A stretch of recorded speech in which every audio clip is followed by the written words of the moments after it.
Welcome to the Published Author Podcast, where we help entrepreneurs learn how to write a book and leverage it to grow their business and make an impact. I'm your host, Josh Steimle. Today, my guest is Nir Bashan. Nir has taught thousands of leaders and individuals around the globe how to harness the power of creativity. He's worked with Hollywood and music stars like Woody Harrelson and Rod Stewart, as well as corporate clients like AT&T, Microsoft, and EA Sports.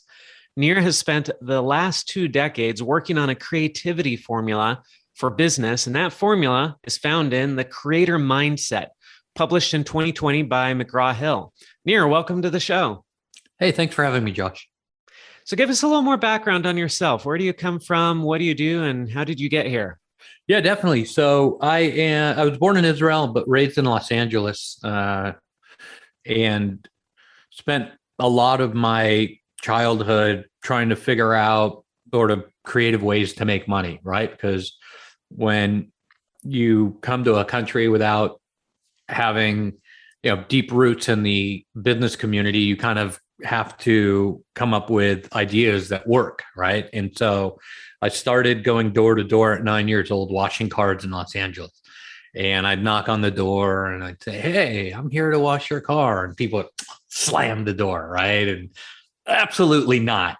And so I had to get creative about it, right? And I started to learn that maybe the approach or the way that you introduce yourself or, all of these things could be tweaked, and even the product or service that I was providing, right? I thought I was going to wash cars, and I ended up saying, after so many failures, saying, "Oh, I'd be happy to take out your trash or clean out the bins or your porch," or whatever it was. And so I learned from a very young age that if we are not creative in our business, we're not going to do well, right? And then I sort of grew up and went to music school and then film school and made a bunch of movies and had a production company in Hollywood. Then I ran a furniture refinishing factory. I had all of these different sort of fields. And I noticed that people who did consistently well were those who were the most creative. And those who did not do well were the ones who weren't embracing principles of creativity. And so I got really, really good at sort of taking notes and finding out what creative tools certain businesses were using or certain people were using. And I kind of came up with this book called The Creator Mindset, which took me 6 long years to write, which is a recipe of the how of creativity. It's not about the why. It's not about, you get warm and fuzzies when you read it, and it tells you about art and stuff. It's not about art or dance or music, although those things are wonderful. It's really all about the nuts and bolts of real, actionable creativity at work. And so it's a formula. So are there steps? Is there a process? Can you walk us through that from a high level? Totally. Yeah. So there are steps and there is a process. And the first thing that I ask people to do is grab a sheet of paper and to think about the concept, the idea, and the execution. Okay. The concept is the largest level that you can look at your product, service, your career, or your business. The idea is the mid-level. And the execution is your SKU number, right? That's like your day-to-day. That's what we put out, nonstop. So if you were, a pizza franchisee, right? The SKU would be the double crust, double stuffed meat lovers, medium. That's $9.99. That's your SKU. You do that all day. Now, the idea and the execution, now you need some creativity, right? So what you do is you write down your SKU, which is easy enough for most people. And then you start to look at a higher level, right? So the idea is more of like a camera view, not an electron microscope, right? It's like a bigger, wider view. And you start to say, well, I'm in this business for these reasons and so on and so forth. So you got to write that down. And then you look at the satellite and space view. Why are you putting out double crust meat lovers, cheesy pizzas? And how did that align with your idea? And once you do that, you sort of have a recipe, a word association recipe of how to become creative. And then you take that map and you start to do word associations with it on every level, from the bottom to the top. And that way you generate ideas. So it's kind of a foundational tool that I teach people how to do when they want to be creative, no matter what it is that they do. Quick break here. Are you an entrepreneur? Do you want to write a book that will help you grow your business? Visit publishedauthor.com, where we have programs to fit every budget, programs that will help you write and publish your book in as little as 90 days, starting at just $39 per month. Or, if you're too busy to write your book, we'll interview you and then write and publish your book for you. Don't let the valuable knowledge and experience you have go to waste. Head on over to publishedauthor.com to get the help you need to become a published author. You've already waited long enough. Do it today. Now, back to the show. So, you said you spent 6 years writing this. Was that actual writing, or was it just coming up with ideas, testing that out, creating other content to test it out? What ate up those 6 years? So that's a really good question. I was on a plane heading home from a conference, and I saw an article or an ad about, hey, have you ever wanted to write a book? I was like, yes.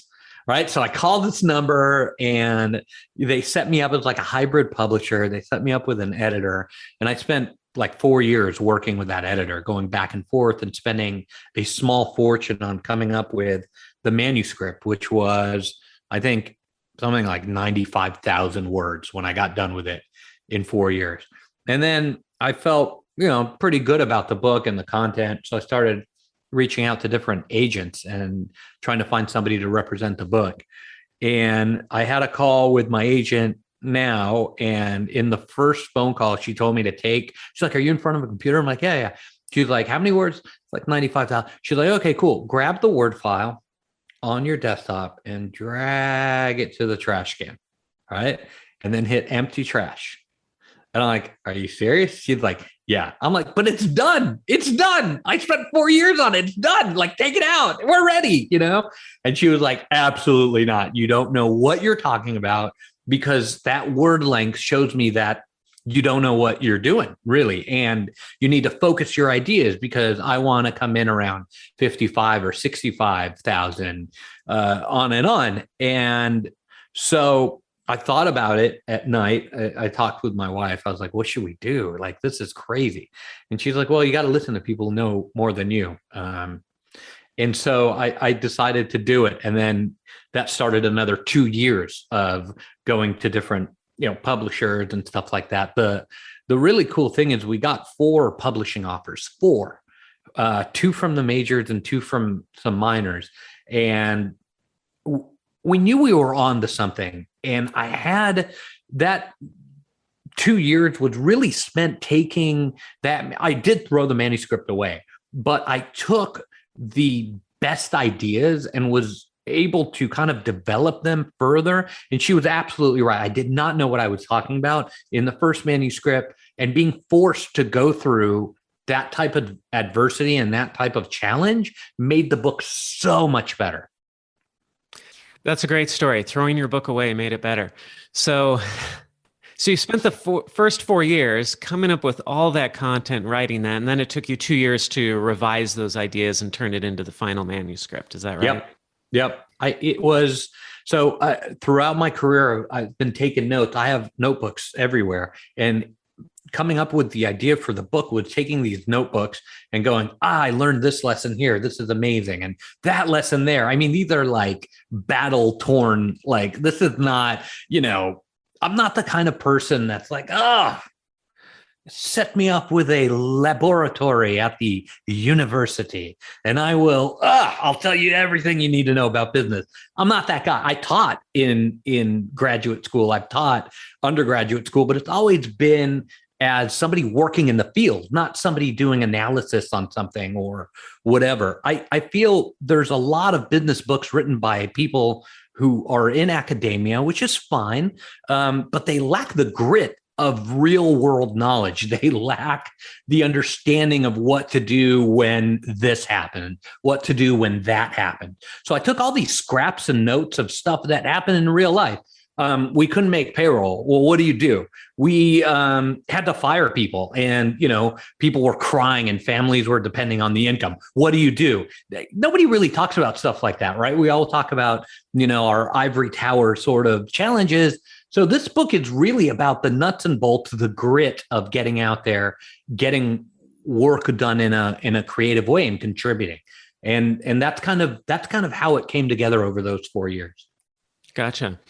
So how did you secure that agent? Was that the only agent that you talked to? Did you talk to other agents or pitch other agents? Tell us a little bit more about that process, because a lot of people don't even know that you have to have an agent in order to get a publishing deal. You have to have an agent in order to get a publishing deal. You need somebody to help connect you with different editors. I got a manual that was updated with different agents and what they look for. And I spent a long time online Googling different names. There's some reputable, some unreputable agents out there in the business. So you really have to find somebody that you get along with and shares the vision. I've talked to about a half dozen agents before selecting this particular person, and she's amazing. And it was really on the vision of the book and not being afraid to tell me that the vision was convoluted and that I needed to condense it. So some of the agents that I talked to were like, oh, you're going to be the next whatever. This is going to be amazing. You can literally take what you have and we'll put it out there. And I had this feeling in the sort of the pit of my stomach, right? Where I was like, wait a second, I think they're just kind of telling me what I want to hear, right? So you got to be really careful and you got to be sort of vigilant. I think everybody wants that moment where somebody tells you, Josh, you've arrived. We will take your manuscript and we will publish it. And you will be the next big this guy or that gal. And, you've reached that moment. I think as people, we want that, right? Everybody wants that. But the truth of the matter is it doesn't really exist. You have to keep going. You have to keep putting one foot in front of the other, always being open to revisions, always being open to change, always being open to somebody's feedback in order to be a better writer, in order to be a better business person, in order to be a better creative human being. So it was very, very hard to do, Josh, to kind of say, okay, I'm going to throw this book away. It would have been tenfold easier to go with the other agents that were like, oh, Nir, this is the best thing since sliced bread. But choosing not to do that, I think, made the book so much better. And it made the impact that the book has had in this last 6 months, 9 months, a year almost, so much more powerful. So if you could go back now, knowing what you know now, if you could go back to the beginning of that 6-year period, what would you have done differently from the beginning? Or do you think it was all productive?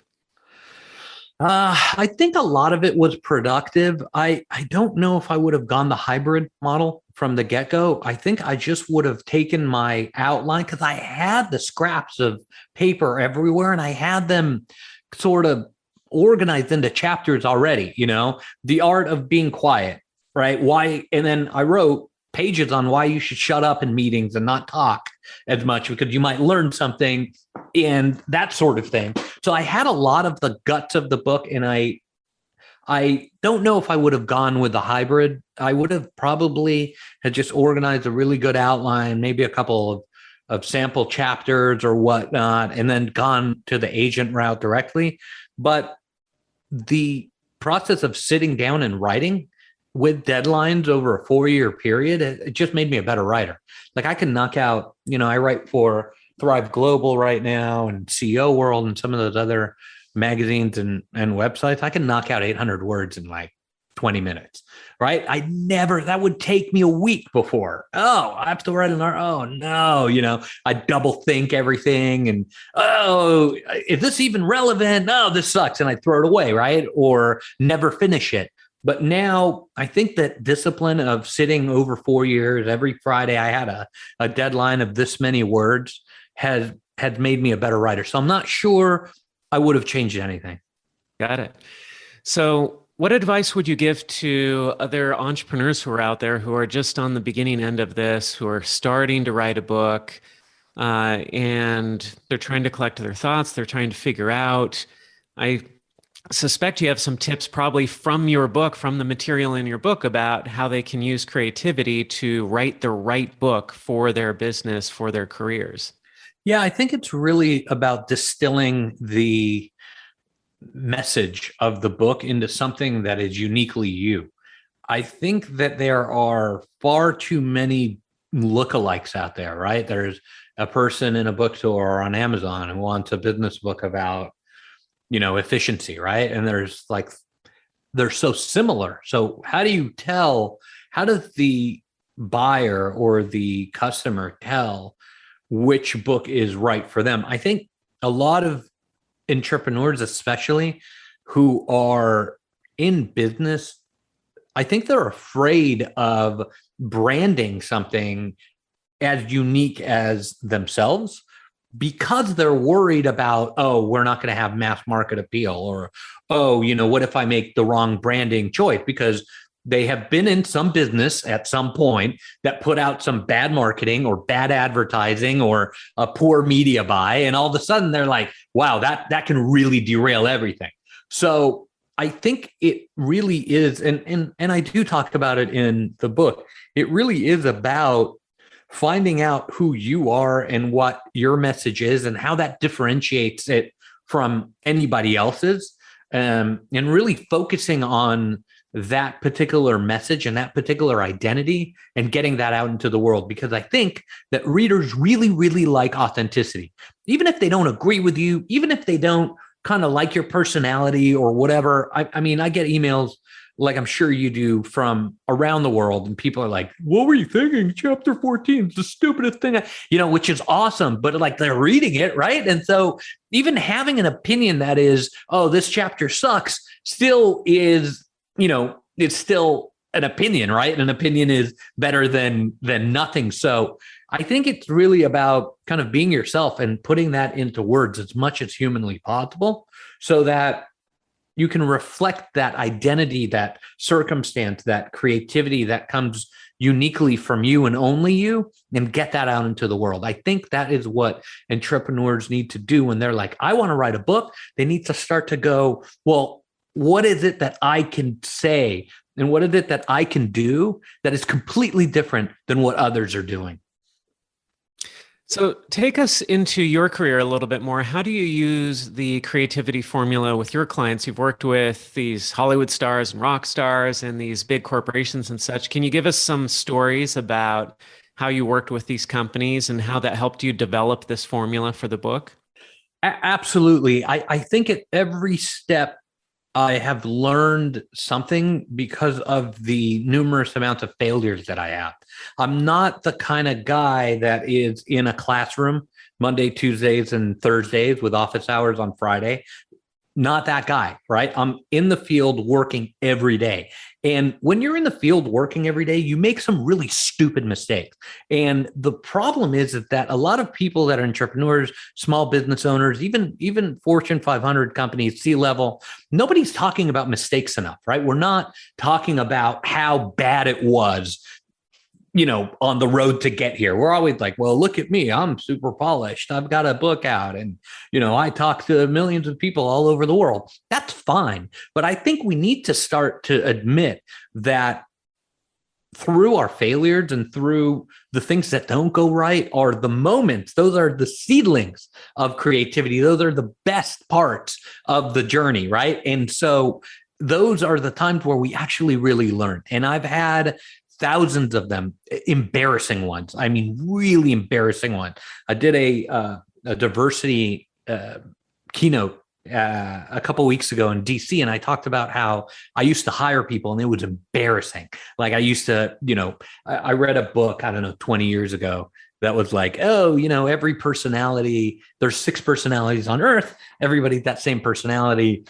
That was the entire book, right? And so I used to hire people. I've hired over 1,000 people in my career.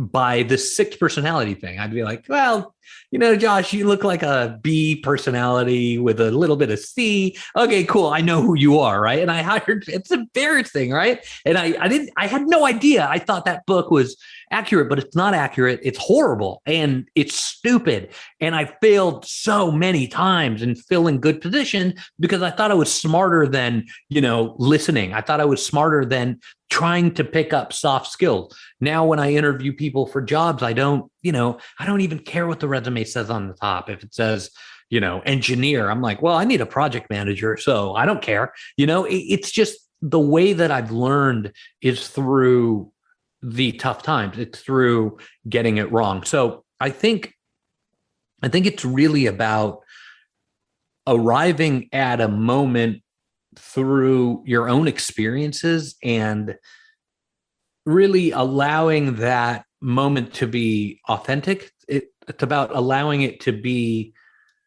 really who you are, and not covering up mistakes and not covering up stuff that had led you to get to where you are. Mm-hmm. So to dive into a specific one, Rod Stewart, tell us about that. What was it like working with him? And what were you doing with him? So I was an audio engineer for many years, and I sat down and I worked on an album. I can't even remember the name of the album. But he would do kind of his thing, and we would then spend hours piecing the vocal parts together. And it was one of those learning experiences where you learn that creativity is sort of a process, right? I remember a notebook, and he had an ability to do things 5 or 6 different ways, wasn't stuck in, hey, this is what I do and take it or leave it. There was that element of being able to adapt quickly, change quickly, and offer a bunch of different variations on a similar theme. And it was a really good experience in terms of learning how really creative people are able to change constantly and to stay current and interesting no matter what was put in front of them. So that was an interesting experience. It seems like with celebrities, we both we discount them and we also give them too much credit at times. I mean, sometimes we see a celebrity who played a certain part in a movie, and then maybe they played a politician in a movie, and then we assume that they can actually be a politician in real life because they played one on the screen. And you see celebrities who will dive into politics or social issues, and then you realize they have no clue what they're talking about. On the other hand, we sometimes look at celebrities, movie actors, rock stars, whatever, and we say, well, these people are all idiots. They have no idea what they're doing. They just got lucky, or they're just good looking or something. And yet we're discounting that creative process that happens behind the scenes. Can you tell us a little bit more about what you saw with these people that you worked with in terms of their creativity and the level of genius or lack of it? But what did you see behind the scenes in terms of their creativity that we can learn from? Definitely. So I believe that every man, woman, and child, everybody on earth was born creative, and somewhere along the way we lose it, right? We've done tons of studies that's in the book about babies who are able to take a Cheerio out of a bottle creatively before even language takes hold. So I firmly believe that everyone's born creative. Somewhere along the road we lose it. Now, what I saw, I worked in recording studios quite a bit. I worked on hip hop. I worked with KRS-One. I worked with Cypress Hill back in the 90s. And what I saw was a ability in these musicians to, number one, be professional, right? I thought it was going to be a party, that you go into the studio, it's going to be like a music video, right? Party, you work till 6 a.m., you start at midnight, and it's going to be crazy and, booze and all this stuff flowing. And it was nothing like that. We started at 9 a.m., right? Musicians would show up 10:30. We would lay down the basic tracks. We would listen to them. We would analyze them. We would talk about them. And then we would do vocal tracks from 1 to 4 o'clock, sometimes 4:30 if we needed extra time. Then we would would listen to them and analyze them, and people would then go home. I mean, I've worked with some really famous hip hop musicians, right? And it would be, hey guys, give me like 5 minutes. I got to get on the phone. And you're like, yeah, cool. And we're all kind of heading out of the studio to give somebody some privacy. And, it's like, yeah, of course. Yeah, if there's no traffic, yeah, I'll pick up diapers, milk. Sure, I'll get the milk on the way home. I mean, we don't, to what you were saying earlier, we sometimes sort of hold these people on this high level plane, right? Where we assume that they are gifted with creativity and that we can never touch this because they're so amazing. And, they're chosen to be ambassadors of hip hop music. They're not. They're people who worked really hard, who came up with a process on how to have a repeatable success, right? It's all about lyrics. It's all about the circle of fifth for music and making sure that the modalities of a verse go into a chorus in a very approachable sort of way. These are not, nobody's like, gifted in a way that somebody else isn't. It's just about learning the craft and honing it over so many years and taking really good notes and participating. So I think people are always surprised to find out that these incredible musicians kept normal hours and did normal things just like you or I. The only difference was that they had a process. They knew what that process was to get creative. All 9 out of 10 times, I'll tell you this, it was writing stuff down. It was the art of keeping track of your thoughts, keeping track of your note, writing things down and being able to pull out what you've written down at the right time. 9 out of 10 times, that's what it was. And we all have it in us. I could be a hip hop musician. You can be, your listeners could be you just got to learn you got to go to the standards. You got to listen to, Eric B. and all the foundational people that have laid out the sound, the feel, the look, the energy of hip hop music from, the early days. You got to listen to them extensively. You got to learn and see what they've been doing, learn what key they've been playing in, learn why this verse goes into that, why the staccato rhythm works really well, on and on and on. And you and I can record a hip hop album and it would be probably pretty dang good. The thing is, people are always like, no, that's somebody else. It's always somebody else being creative. That's not me, Nir. It's somebody else. They're creative. They're doing their thing. I'm just me. And, I own a plumbing business. I don't know, or a disaster restoration business. I'm not a creative person. I take out pieces of drywall when grandma fries there's a fire because grandma burnt the turkey. But everybody is creative and everybody has that ability to be creative. It just takes a process. It takes mastering an ability, looking at who in your business has been doing really well and kind of looking back into history and understanding how things came to be, and then building upon that, putting your own spin on it and getting it out the door. So there's a video on YouTube that I love called Everything is a Remix by a guy named Kirby Ferguson. And you were talking about hip hop and rap, and there's a lot of sampling that takes place in hip hop and rap music. But what is the role of repurposing or using other people's content or ideas and then building upon that? Austin Kleon is an author too. He wrote a book called Great Artists Steal. Yeah. And he uses that quote from Pablo Picasso about how good artists create or I can't remember exactly how it goes, paraphrasing, good artists create and great artists steal, something like that. But this idea that other people have done things and we can repurpose that and make it our own. And there is some creativity in that. What are some of your thoughts on that process of remixing things? I think remixing is good. I think anything that adds a new life to what you're doing or a new take is certainly worthwhile.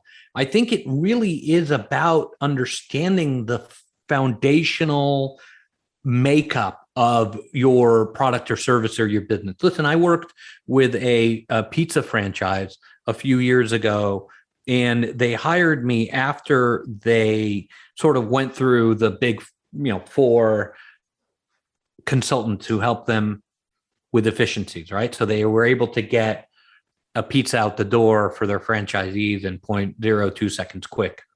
A great efficiency, because if you add it up over the amount of franchises, that's, it adds up to like, I don't know, 10 hours of save time per week. I don't know what it was, or month, something like that. But every single analytic initiative will plateau at some point. So this plateaued too.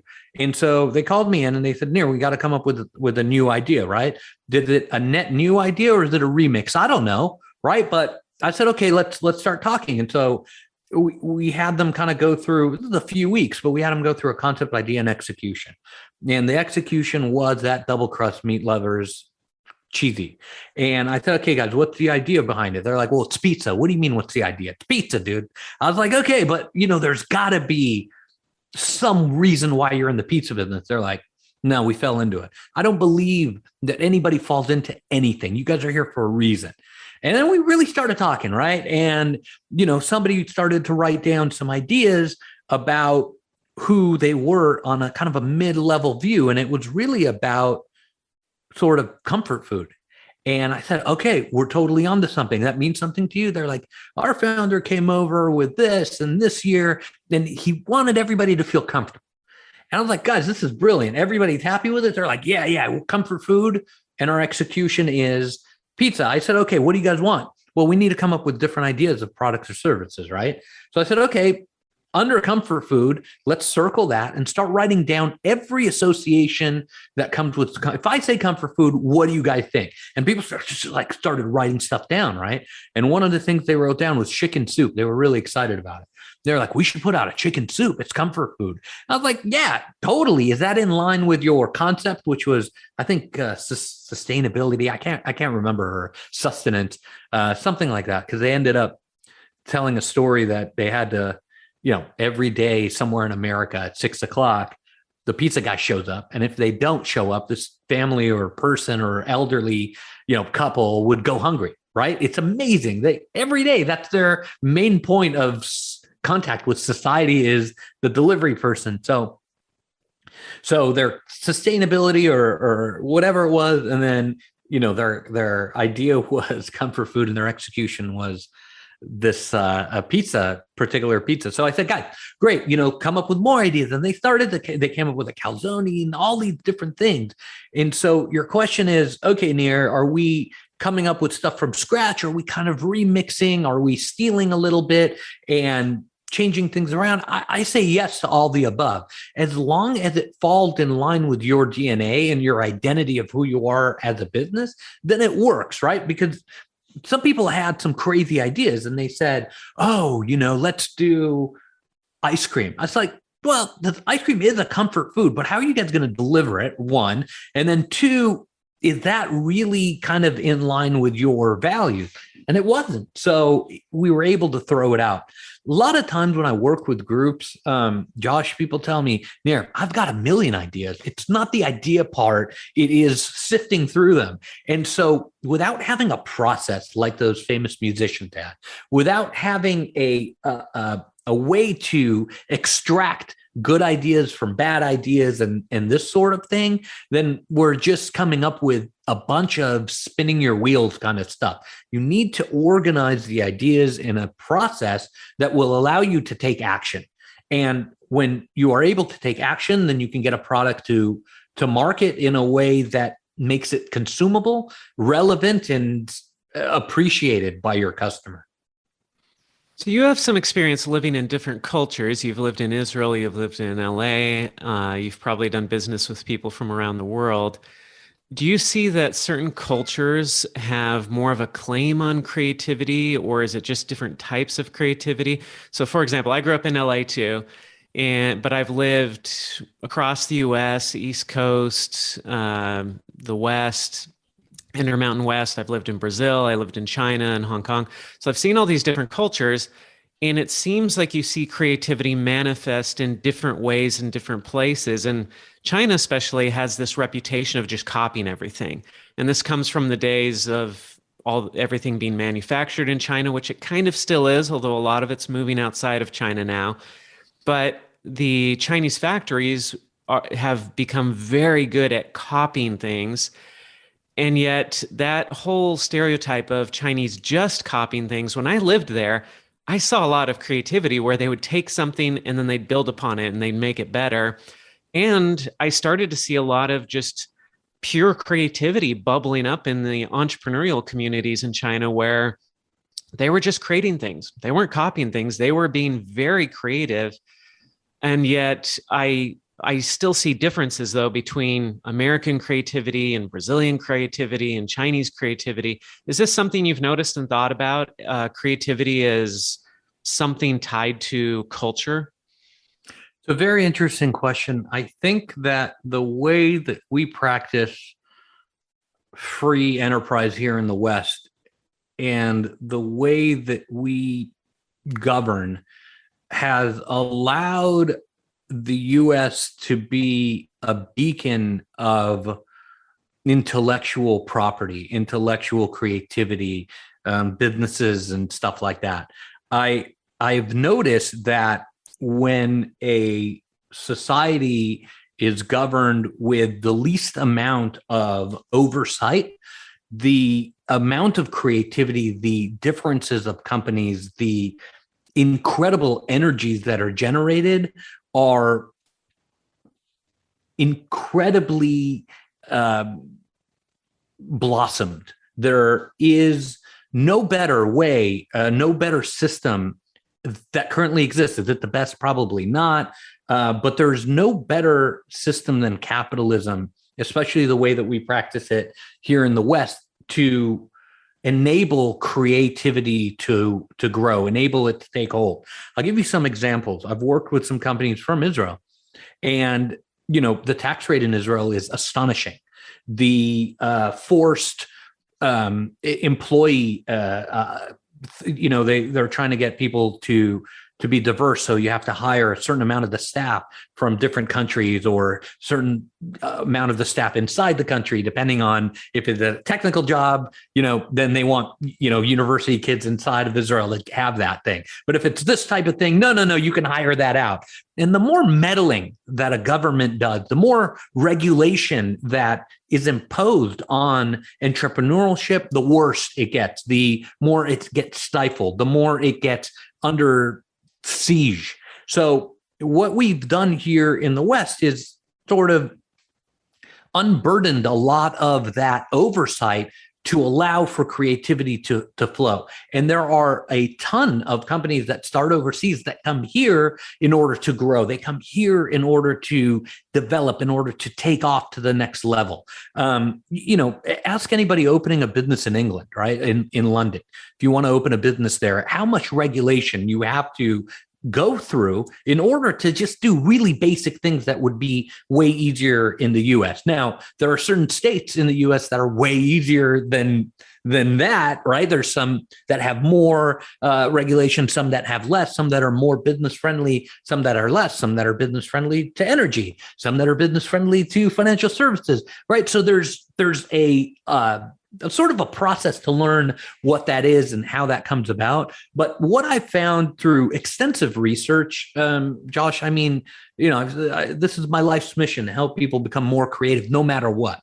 That's my kind of thing. And so what I've found time and time again is the way that we practice creativity and entrepreneurship, enterprise, capitalism here in the West is still the world-class standard on how to enable that into a practice, into a business, a product or service that is really the envy of the world. It is still that. You get into conversations with people who are like, oh, the American dream's gone, or, we had it way better in the 70s, or whatever it is. And that, that's okay. I read extensively. I read like a book a week. And so I know that, we didn't exactly have it better in the 70s, not by a long shot.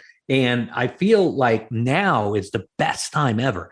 And people tell me all the time, Nir, what are you talking about? We're in the middle or the end or whatever of a pandemic. This is the worst time. And I tell people that over the last 18 months, there's been more millionaires minted around the world, and some astronomical number of that. I think something like 80% of that tier in the US of those minted millionaires, because of COVID, because they were able to take a business and adapt it to what's going on, change it around, and position themselves to do well in this economy. It's a wonderful thing. And so I think that understanding history and understanding the foundational aspects of whatever business you're in, taking that and embracing it, and then tweaking and finding your way through are incredibly important, because it's easy to look at our situation. It's easy to look at where we are and go, this sucked, or I'm in the toughest time ever, or, I wish I had it better, like that guy or this guy or that gal or whatever it is.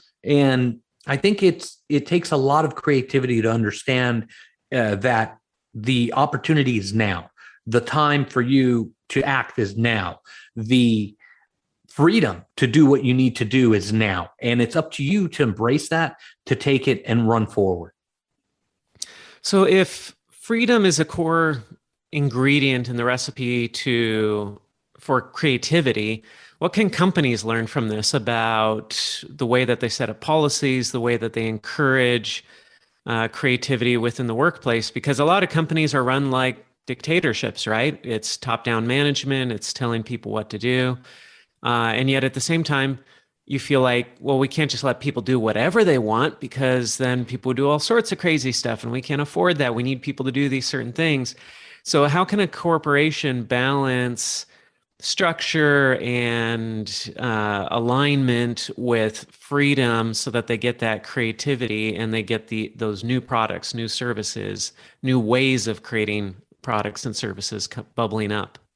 Definitely. So I think what we're seeing today with this work from home stuff, right? I think we're going to see some of it stick around. I'm not sure. We might see some of it going back to a hybrid model. I still see clients in person. I have to, right? I get on a plane, I go to a conference, I speak with my clients, I speak to the conference or that company, and we generate that kind of vibe that you can't do online. I still do a lot of online work, right? I think the ability to adapt to change is an incredibly important and essential element in developing that corporate creativity. How willing is that corporation to deal with change and to come up with new ideas that kind of spring up around that change in order to do well? That is the definition of adaptability. If you are, listen, how many businesses went out of business now because of COVID, right? There's a lot. You and I both know there's a lot of people, yet there's people that were able to adapt and do incredibly well, right? And those people are able to say, okay, how do we get creative about what's happening?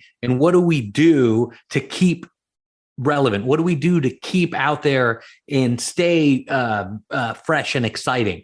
It is a balance, like anything in life, between giving staff freedom and maintaining rigid norms. But somewhere between that space, and it's as individual as you or I or this company or that company. I believe that companies, no matter how big they are, have an identity. They have a root. They have an identity that leads them to be who they are for a reason. And when you try to institute change in an organization, sometimes it can be incredibly painful. But without instituting that change and without understanding that you need to keep up with that, you're really dead in the water. Well, Nir, this has been a great discussion. This has been fun to talk about creativity in your book. For people who want to learn more about you, where can they connect with you? Definitely. So I'm online. It's nirbashan.com. My name, NIRBASHAN.com. The book's in every Barnes & Noble across the country. It is on Amazon. It's called The Creator Mindset. I'd love to hear from you. Reach out. I'm very easy to get a hold of. Perfect. Thanks so much for being with us here today on the show. Thanks, Josh. If you enjoyed this episode, don't forget to subscribe. And if you want to spread the word, please give us a 5-star rating review and tell your friends to subscribe too. We're available on Apple Podcasts, Spotify, and everywhere else you listen to podcasts. And if you're an entrepreneur interested in writing and publishing a nonfiction book to grow your business and make an impact, visit publishedauthor.com for show notes for this podcast and other free resources.